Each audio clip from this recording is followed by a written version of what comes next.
এখন রয়েছি মানালির শান্তি ভোজনালয়। এই শান্তি ভোজনালয় আজকে আমরা ব্রেকফাস্ট করতে এসেছি। কালকে আমরা রাত্রিরে খেয়েছি হোটেল সাগরে মটন থালি, খুবই ভালো। আজকেও ট্রাই করব। কালকে আর ব্লগ করা হয়নি, আজকে সেই ব্লগটা করব। শান্তি ভোজনালয় দেখাচ্ছি, এই শান্তি ভোজনালয় আজকে ব্রেকফাস্ট। এই বাঙালি রেস্টুরেন্টে আপনি সব ধরনের বাঙালি খাবার পাবেন। এখানকার খাবারের মান খুব ভালো। এটা মানালির জনপ্রিয় একটি বাঙালি রেস্টুরেন্ট। এই রেস্টুরেন্টটি চালান আমাদের পশ্চিমবঙ্গের মেদিনীপুরের মোহনবাবু। এনাদের কাছে থাকার ঘর ভাড়াও পাবেন। বাঙালিরা যারা আসবেন মানালিতে তারা বাঙালি খাবার খেতে পারেন এই রেস্টুরেন্টে।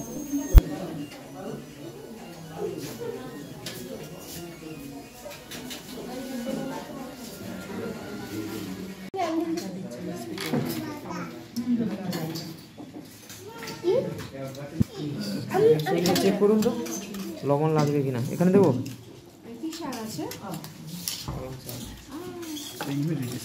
খাবো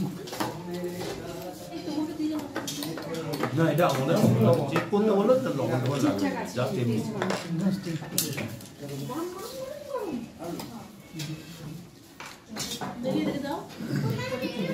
শাক টেস্ট করতে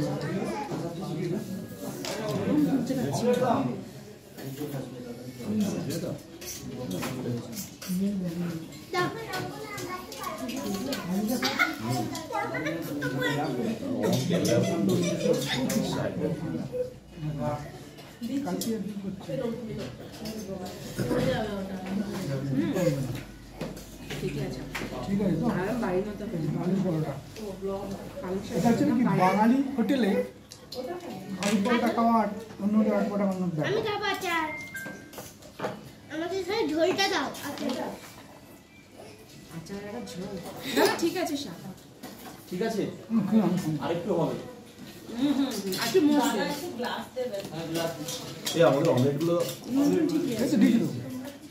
একটা পুচকের ওটা গ্লাস আপনাদের লাগে? আমি নেবো।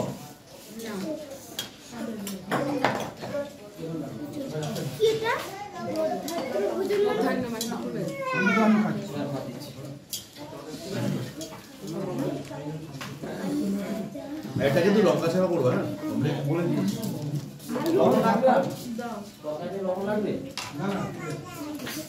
লবণ লাগবে নাকি? এই তরকারিতে লবণ লাগবে?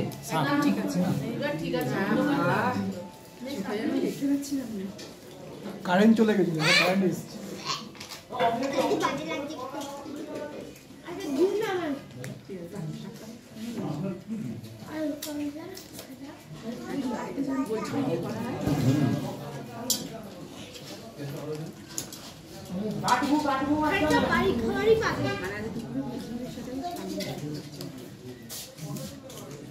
দুপুরের খাবার বুঝতে পারছি না তো, রাস্তায় কোথায় খাবো? এখানে অর্ডার দিয়ে লাভ নেই, যেখানে পাবো খেয়ে নেবো।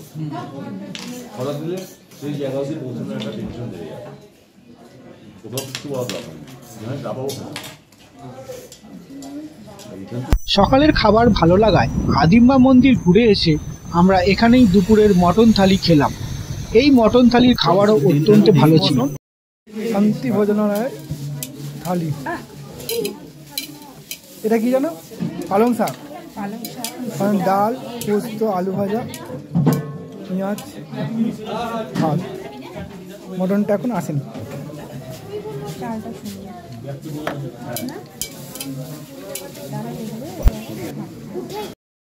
সঙ্গে মটনটা মটন থালির দাম হচ্ছে 250 টাকা।